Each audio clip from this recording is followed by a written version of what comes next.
how do you use this to show to your team that if you can play like this week in and week out, that you can play with anybody and be one of the best teams in the National Football League?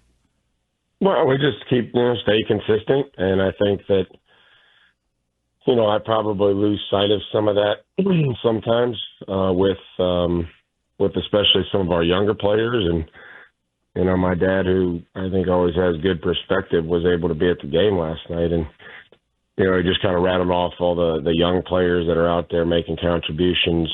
And, said, man, I've been there a bunch and it was loud. And it was something that you have to remind these guys that they can do it and that they can do it, pretty much anywhere.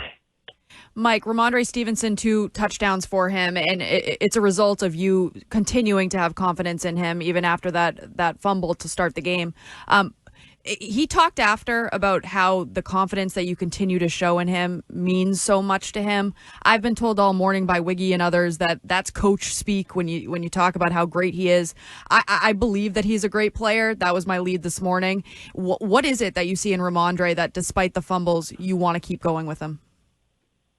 Well, we go with all of them, and we'll use all of them. And so one is valuable in protection. And when teams start blitzing and heating us up, it's critical that somebody protects the quarterback, and they can go short yardage instances and around the goal line, and we mix carries up, and so everybody's going to have a role, and we'll have to continue to take care of the ball, and so you have to make those decisions.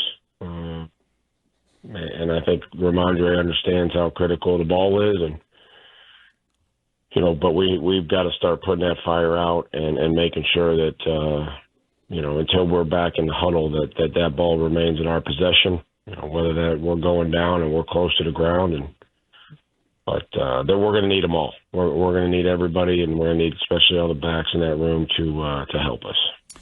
I know you got back late and just getting going this morning, but any update on Gibson for us? Nothing new to add. Nothing new to add. He'll go through some tests today and this morning, and we'll have to try to see what comes of those. Mike, the defensive game plan against Josh Allen looked excellent. I mean, he's had a lot of success against the Patriots in recent years. He's had success against everybody as the reigning MVP. Who do you credit the most for that, and what did you see out of your defense last night? Well, the credit goes to the players to be able to execute it. And again, we've tried to stay as collaborative as possible defensively. Zach has done a great job